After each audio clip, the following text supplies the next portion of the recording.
अस्सलाम वालेकुम। Welcome to my another vlog. क्या हाल है? उम्मीद है आप सब ठीक होंगे और खैरियत से होंगे। अल्लाह का शुक्र हम सब भी बिल्कुल ठीक हैं। मैं अपने लिए ब्रेकफास्ट बना रही थी तो दिल कर रहा था मिल्क शेक के लिए, तो मैंने यहाँ पे बनाना और स्ट्रॉबेरी का मिल्क शेक बना लिया है। एक बनाना लिया है, स्ट्रॉबेरी और थोड़ा सा 2 गिलास मैंने दूध डाले हैं। यहाँ पे चाय बना रही थी, वो भी सारी उबल गई है, स्टॉक भी गंदा हो गया। ब्रेकफास्ट में चाय नहीं हो तो ऐसे लगता है जैसे अनकम्प्लीट सा है। ब्रेकफास्ट में आज मैं टोस्ट बना रही थी। फ्रेंच टोस्ट की रेसिपी मैं पहले भी आपसे शेयर कर चुकी हूँ।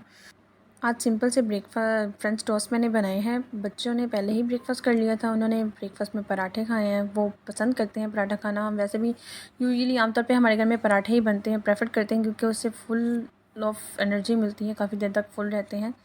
मैंने एक बनाना ले लिया था ब्रेकफास्ट में। आज वैसे भी पराठे खाने का बिल्कुल भी मन नहीं कर रहा था। काफ़ी दिन तक अगर सेम ब्रेकफास्ट करें तो इंसान उकता जाता है, तो मैंने दिल करा था कुछ अलग या डिफरेंट बनाया जाए, तो इसीलिए मैंने आज फ्रेंच टोस्ट बना लिए हैं। फ्रेंच टोस्ट की रेसिपी पहले आपसे मैंने शेयर की हुई है। सिंपल से फ्रेंच टोस्ट बनाए हैं और मैंने एक बनाना ले लिया था साथ में खाने के लिए। चाय का कप था। मेरे तो वैसे ही पेट फुल हो गया था, बहुत ही ज़्यादा हैवी हो गया था। मैंने बिल्कुल ब्रेकफास्ट भी कंप्लीट नहीं हुआ मुझसे। मैं आज आपके साथ शेयर कर रही हूँ कि किस तरह से मैं अपनी वेजिटेबल्स को स्टोर करती हूँ ताकि ज़्यादा देर तक दिन तक वो फ्रेश रहें और मैं उसे यूज़ कर सकूँ। लास्ट टाइम व्लॉग में मैंने आपसे शेयर किया था, हमने ग्रोसरी की थी, तो ये व्लॉग मैं वहीं से स्टार्ट कर रही हूँ। मैंने पालक ले ली थी ताकि पकोड़े बना लेंगे। हरी मिर्चें मुझे नज़र आई बड़ी बड़ी, तो मुझे काफ़ी अच्छा लगा। मैंने कहा चलें इसके भी पकोड़े बनाएंगे। मिर्चों के पकोड़े भी बहुत मज़ेदार होते हैं। गाजर थी, बैंगन था, सब्जियां ले ली थी कुछ पकाने के लिए। कुछ ना समझ आए तो फ़ौरन से वैसे भी पकोड़े खाने का मन कर रहा था। जब से हम दुबई शिफ्ट हुए हैं हमने पकोड़े भी नहीं बनाए हैं। तो वैसे भी मदर्स के लिए काफ़ी हेल्पफुल रहता है अगर 2-3 सब्ज़ियां हम पहले से ही प्लान करके रखें कि किस दिन क्या चीज़ बनानी है, घर में अवेलेबल हो, तो इससे काफ़ी ज़्यादा जो है ना वो इजी हो जाता है। जो वर्किंग वुमेंस हैं, जब मदर्स हैं, बच्चे स्कूल जाते हैं, तब भी बहुत परेशानी होती है। तो यही बहुत बड़ा मसला होता है कि आज क्या पकाया जाए। यही सोचने में आधा दिन गुजर जाता है और भूख की इंतहा हो जाती है। फिर हम खाना बना रहे होते हैं। मेरा तो अक्सर ब्लड प्रेशर जो है ना वो लो रहता है खाना टाइम से ना खाने की वजह से। तो मैंने सोचा क्यों ना कुछ सब्ज़ियां ख़रीद के उन्हें स्टोर कर दूं ताकि इजीली जो है ना पका लिया जाए, क्योंकि हस्बैंड वो काम पे होते हैं, जाते हैं, ऑफिस गए होते हैं, तो उनके लिए आना ऑर्डर करना पड़ता है, फिर मंगवाना पड़ता है। तो मैंने यहाँ पे सब्ज़ियों को सिर्फ सिंपली वॉश कर लिया था और इनको मैं ड्राई कर दूँगी।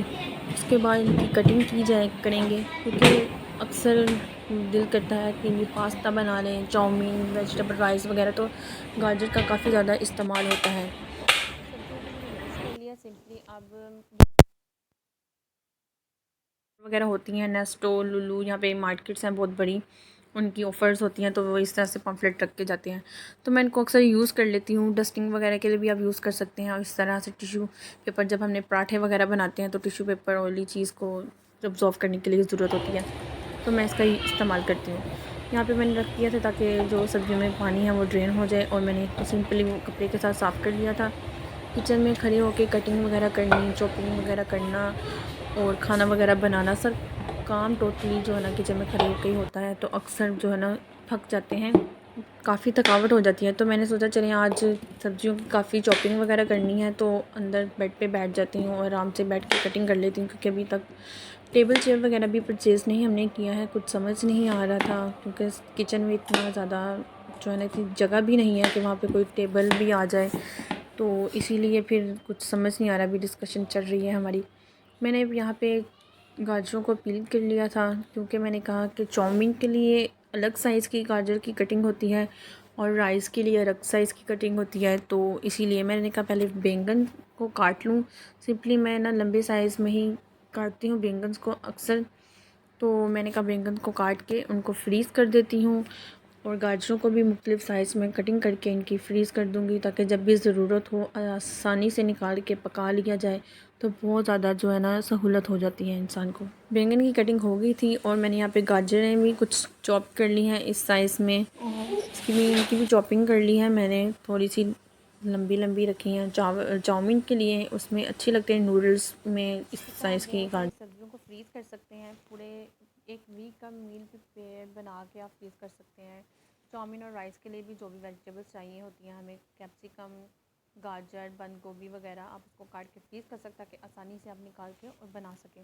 चिकन को भी मैरिनेट करके रख सकते हैं चाउमीन के लिए, पास्ते के लिए और खाने के लिए भी जब फ्राइड चिकन चाहिए। इस तरह एक बॉक्स में डाल के मैंने सारे बैंगन्स को डाल दिया था, क्योंकि ये तकरीबन 1 केजी हैं तो इतने तो पक ही जाते हैं नॉर्मली ही। तो मैंने इन सबको एक ही बॉल में डाल दिया था स्टोर करने के लिए, फ्रीज़ करने के लिए, ताकि आसानी से इजीली निकाल के ना इन्हें पका लिया जाए। वो मैंने काफ़ी गाजर की भी कटिंग हो गई थी जो चाउमीन के लिए यूज़ होंगी, गाजर्स वगैरह या पास्ते में डालने के लिए उनकी भी कटिंग हो गई थी। उन्हें भी मैंने इस तरह से, डिस्पोजेबल बॉक्स था इसमें, अक्सर हमारे घर में जब भी कोई खाना वगैरह आता है तो इस तरह के डिस्पोजेबल बॉक्स होते हैं, आप यूज़ कर सकते हैं।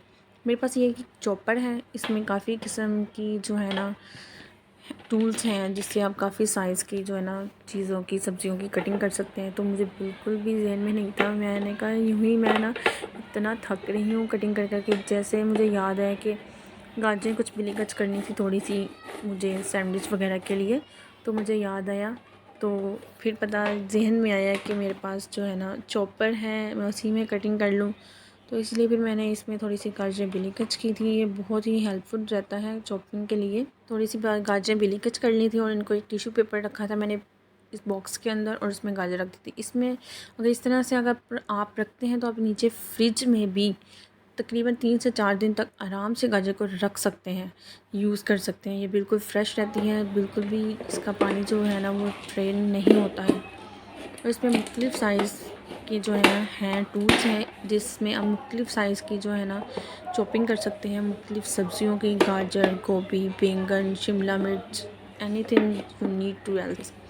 तो मैंने इजीली भी इसमें कर लिया था, मैंने बॉक्स बना लिया था। और जो थी हरी मिर्चें, उन्हें मैं इसी तरह से ही फ्रीज़ कर दूँगी, क्योंकि इन्हें कटिंग करने की ज़रूरत नहीं है। तकरीबन एक दो जो थी वो मैंने कहा था उसका पकौड़े बना लेंगे, और 2 जो है फ्रीज़ कर देती हूँ। तो मैंने इस फ्रीज़र में इनको रख दिया था।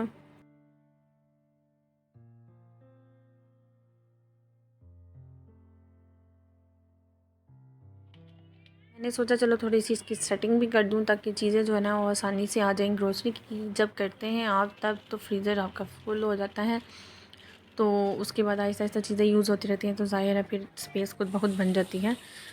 तो मैंने यहाँ पे इसको वॉश कर लिया था, बहुत आसानी से वॉश हो जाता है, इसको बहुत ज़्यादा वॉश करने की ज़रूरत भी नहीं पड़ती। यहाँ पे मैंने धनिया लेके आई थी, एक गुट्ठी धनिया की भी लाई थी। तो मैंने काफ़ी दफ़ा जो है ना दिल चाहता है कि सालन में हो, कि मेरे हस्बैंड पसंद नहीं करते हैं धनिए को सालन में, लेकिन फिर भी मैं ना ले आई थी। इसको स्टोर कर लेंगे ताकि 3-4 दिन तक जो है ना चल जाए। अक्सर धनिया जो है ना फ्रिज में अगर आप रख देते हैं ना तो वो सूख जाता है। तो मैंने थोड़ा सा जुगाड़ लगाया है, पहले धनिया को वॉश कर लेंगे, उसके बाद इसको मैं इसी तरह से पेपर के ऊपर स्प्रिंकल कर दूँगी ताकि इसका जो पानी है वो ज़्यादा अब्ज़ॉर्ब हो जाए, ये सूख जाए।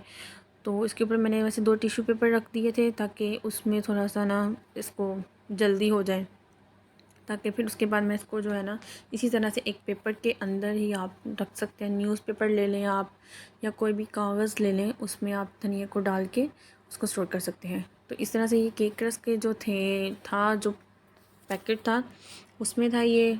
इसको मैं रिसाइकिल कर रही हूँ ताकि इसके सेक्शन हो जाएंगे, गाजर वगैरह आराम से जो है ना एक साइज़ निकाल के आप यूज़ कर सकते हैं। घर भी मैंने तकरीबन क्लीन कर लिया था, साफ़ सफाई भी हो चुकी थी, घर भी साफ़ सुथरा बहुत अच्छा लगता है और बहुत एनर्जी भी मिलती है जब आपका घर साफ़ हो। तो मैं यहाँ पे पालक बनाने लगी थी ताकि पकौड़ों की तैयारी की जाए, बहुत बेचैनी हो रही थी पकौड़े खाने के लिए। तो मैंने सिंपली जो है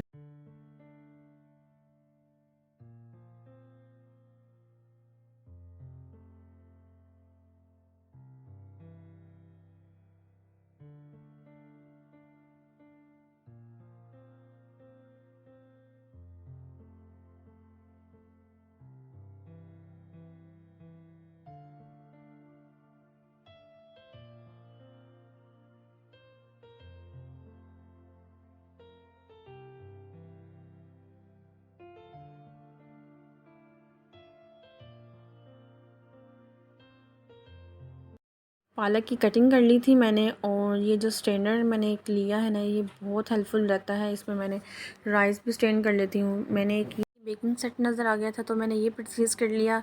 मेरी बेटी को बहुत ज़्यादा शौक़ है केक बनाने का, बेकिंग करने का। मैं पहले तो बेक केक मैंने काफ़ी दफ़ा बनाया है, लेकिन अभी दुबई में जब से अभी तक तो मैंने बेकिंग नहीं की है। तो ये मैं कुछ टूल्स लेके आई थी ताकि जब भी केक बनाए तो उसकी डेकोरेशन आसानी से हो सके। मैंने यहाँ पे पालक को धो लिया था, इसमें नमक, मिर्च, गरम मसाला, चाट मसाला, साबुत सूखा धनिया, कोरिएंडर पाउडर, और इसमें आप कुछ भी ऐड कर सकते हैं जो भी आपकी चॉइस हो। अनारदाना वगैरह, मेरे पास इतने ज़्यादा स्पाइसेस नहीं थे तो मैंने सिंपली स्पाइसेस इसमें ऐड कर दिए हैं। प्याज और बेसन वगैरह ऐड करके अब इसको अच्छे से मिक्स करके इसका पेस्ट बना लेंगे। पकौड़ों के लिए तैयारी कर लेंगे। यहाँ पे मैंने थोड़ा सा सिंपल बेसिक मसाले डाल के बेसन में एक पतली सी जो है ना डो तैयार की थी। मिर्चों के लिए मैं फ़र्स्ट टाइम वैसे तो इतनी मिर्चों के पकौड़े बना रही हूँ।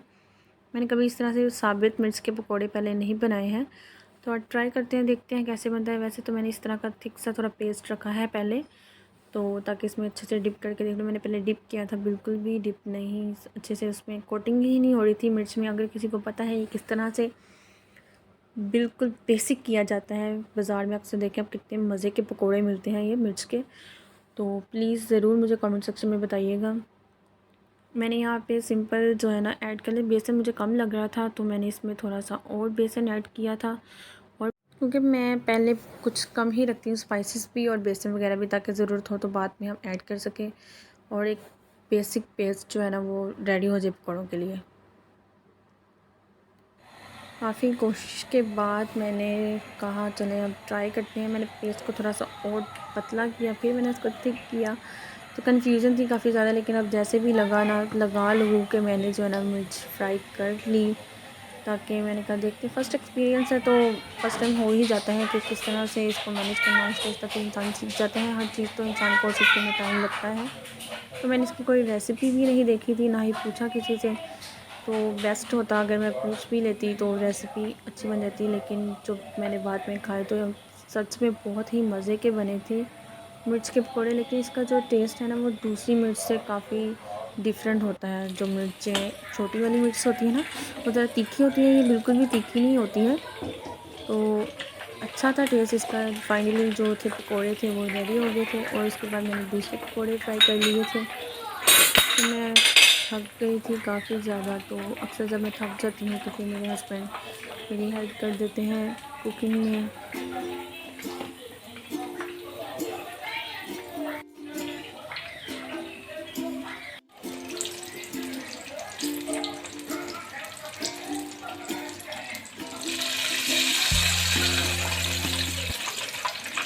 देखने में ही ये बहुत टेस्टी लग रहे थे। बच्चे कार्टून देख रहे थे और उन्हें पता नहीं था कि अंदर क्या चल रहा है, किचन में क्या बन रहा है। तो मेरी बेटी आ गई थी, तो खुशबू जब फैल गई पकोड़ों की, आपको पता है जब पकोड़े बन रहे हो ना तो खुशबू खुद ब खुद हर तरफ इस तरह से फैलती है ना जैसे जंगल में आग फैल जाती है। तो वो आ गई थी, मम्मा आप पकोड़े बना रही हैं। मुझे तो बहुत ही ज़्यादा मुंह में पानी आ रहा है कि मैं जो करें ऐसे ही निकाल के खा जाऊँ। पकोड़े तो one of the most favourite recipe dish है। मुझे तो मेरे लिहाज से तकरीबन हर किसी को पसंद है। मेरे हस्बैंड यहाँ पे हेल्प कर रहे थे मेरी पकोड़े निकालने में, तो मैं थक गई थी काफ़ी, तो मैं शेल्फ़ के ऊपर ही बैठ गई थी। मैंने कहा चलिए आप यहाँ थोड़ी सी पे हेल्प कर दें मेरी, जिंगर ताकि फिर मैं फ्राई पीसीस थे पैकेट में, वहाँ पे मैंने देखे थे नेस्टो पे, तो वहाँ से मैं ये लेके आई थी। तो मैंने कहा चलो ये भी फ्राई करके पीस तो फ्राई कर लेते हैं, देखते हैं इसका टेस्ट कैसा है। अक्सर जब कोई न्यू चीज़ आप ट्राई करते हैं तो फिर नहीं पता होता। मैंने यहाँ पे मिर्च थोड़ी टेस्ट करके देखी थी तो काफ़ी मज़े की बनी थी। इस तरह टूट ही नहीं रही थी ये, इस तरह से माशाल्लाह से बड़ी थी। तो मैंने बाइट ली, काफ़ी अच्छा टेस्ट था इसका, डिलीशियस थी। आप भी ज़रूर इस तरह से ट्राई कीजिएगा, लेकिन पहले रेसिपी पूछ लीजिएगा।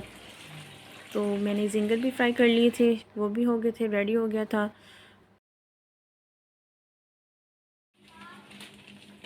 धनिए को मैंने इस तरह से न्यूज़पेपर में रैप कर दिया था ताकि जब भी ज़रूरत हो तो आप इसको निकाल के यूज़ कर सकते हैं। मैंने यूज़ किया 2-3 दिन तक, तो बिल्कुल फ़्रेश रहता है ये कल के लेफ़्ट ओवर मसर चावल थे, मैंने उन्हें भी गर्म कर लिया था साथ में, ताकि ये खा लिया जाएगा। वैसे तो अगर चीज़ एक बच गई है फ्रिज में है तो वो पड़ी ही रह जाती है, तो खाई नहीं जाती है। तो यहाँ पे हमने लंच रेडी हो गया था।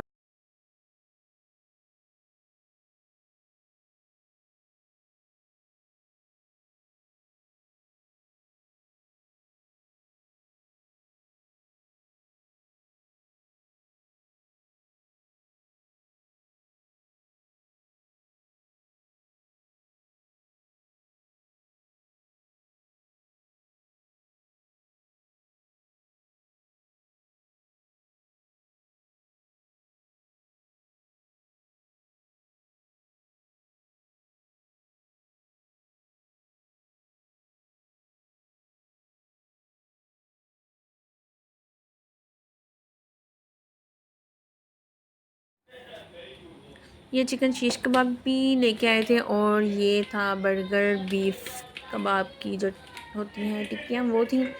तो डिनर में भूख लग गई तो मैंने कहा पहले तो हम यही ट्राई करेंगे। जब कोई नई चीज़ लेके आए तो आपको एक्साइटमेंट भी बहुत ज़्यादा होती है उसे ट्राई करने की। और पकौड़े भी काफ़ी बच गए थे। तो मैंने इसको काटने की बहुत कोशिश की, तोड़ने की, पर ये बिल्कुल फ्रीज़ था और बिल्कुल भी इसकी पैकिंग अच्छी नहीं थी। ये एक दूसरे के साथ बिल्कुल चिपके हुए थे और इस पर भी उन्होंने स्टील की नीडल से रैप किया हुआ था। फिर मेरे हस्बैंड ने इसको ओपन करके दिया बहुत मुश्किल से। तो मैंने सिंपली फ्राई कर लिया था, वही लेफ़्ट ओवर ऑयल था पकौड़ों का, तो मैंने उसी में ही इसको कबाब को फ्राई कर लिया था। मैंने एक टमाटो को स्लाइस करके काट के टिश्यू पेपर पे रैप करके रख दिया था ताकि उसका जो भी वाटर है वो डिज़ोल्व हो जाए। और हमारे कबाब भी रेडी थे। मैंने इसका सैंडविच बनाया था, सिंपली मायोनीज़ और केचप लगाई थी। लेकिन मैंने कहा चलें, चीज़ बची हुई पड़ी हुई थी तो मैंने सोचा कि ना इसमें चीज़ करके थोड़ा सा चीज़ वाला सैंडविच बना लेते हैं। तो इसलिए मैंने क्या किया, मैंने सिर्फ तवे के ऊपर थोड़ी सी ब्रेड को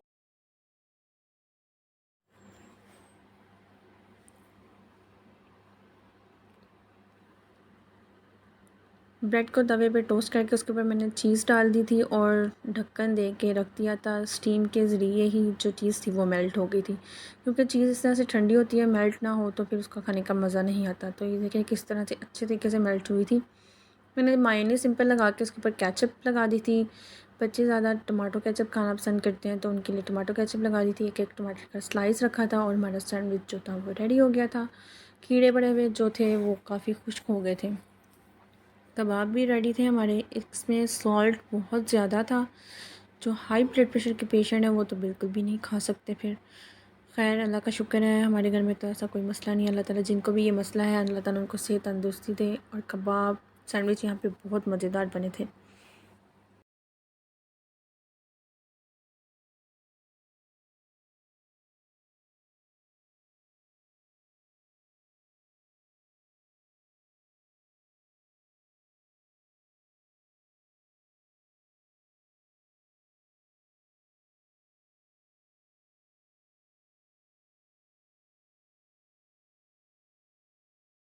कबाब और सैंडविच काफ़ी मज़ेदार थे। तो हमारा डिनर बहुत अच्छा हो गया और एक्सपीरियंस भी काफ़ी अच्छा था। नेक्स्ट टाइम इंशाल्लाह ज़रूर लेके आएंगे दोबारा कबाब भी और जिंगर पीस स्पेशली वो बहुत मज़े के थे। मैंने टी बना ली थी हस्बैंड के लिए भी और अपने लिए भी, और मूवी लगा ली थी। हम अक्सर बच्चे जब सो जाते हैं तो फिर मूवी देख लेते हैं, इससे ज़रा माइंड भी थोड़ा चेंज हो जाता है और फ्रेश हो जाता है। तो नेक्स्ट डे आप अपनी ड्यूटी पे खड़े होने के लिए रेडी होते हैं। सब टेंशन्स वगैरह जो है वो एक साइड पे हो जाती हैं, बच्चों का स्ट्रेस वगैरह जो है। तो मैंने टी बनाई थी और थोड़े से केक रस और बिस्किट लिए थे। तो मेरे हस्बैंड मेरे लिए लेके आए थे चिकन सिंगल शवारमा। तो ये मेरे लिए वाकई सरप्राइज़ था। तो मैंने कहा चलें ट्राई करते हैं, देखते हैं किस तरह का टेस्ट है, क्योंकि अदर कंट्री में अगर आप कोई चीज़ ट्राई करते हैं तो टेस्ट भी अलग ही होता है। पहले ये लेके आए थे एक फ़िश शावरमा, वो बिल्कुल भी उसका टेस्ट मुझे अच्छा नहीं लगा था, काफ़ी दिन पहले की बात है। लेकिन ये देखने में काफ़ी टेस्टी लग रहा था और वाकई में ये बहुत टेस्टी था। तो आप भी ज़रूर ट्राई कीजिएगा। ये यहाँ पे पाकिस्तानी स्टॉल है, उनका है शावरमा है, ये बहुत मज़े का है। फ़र्स्ट टाइम मैंने वॉइस रिकॉर्डिंग की है। अगर कुछ भी आपको पसंद ना आया हो तो उसके लिए सॉरी। अगर आपको मेरी वीडियो अच्छी लगी है तो प्लीज़ कमेंट करके ज़रूर बताइएगा मेरी मोटिवेशन के लिए, और मेरी वीडियो को लाइक और चैनल को ज़रूर सब्सक्राइब कीजिएगा। Thank you. अल्लाह हाफ़िज़। अल्लाह ताला आपको खुश रखे और दुआओं में याद रखिएगा।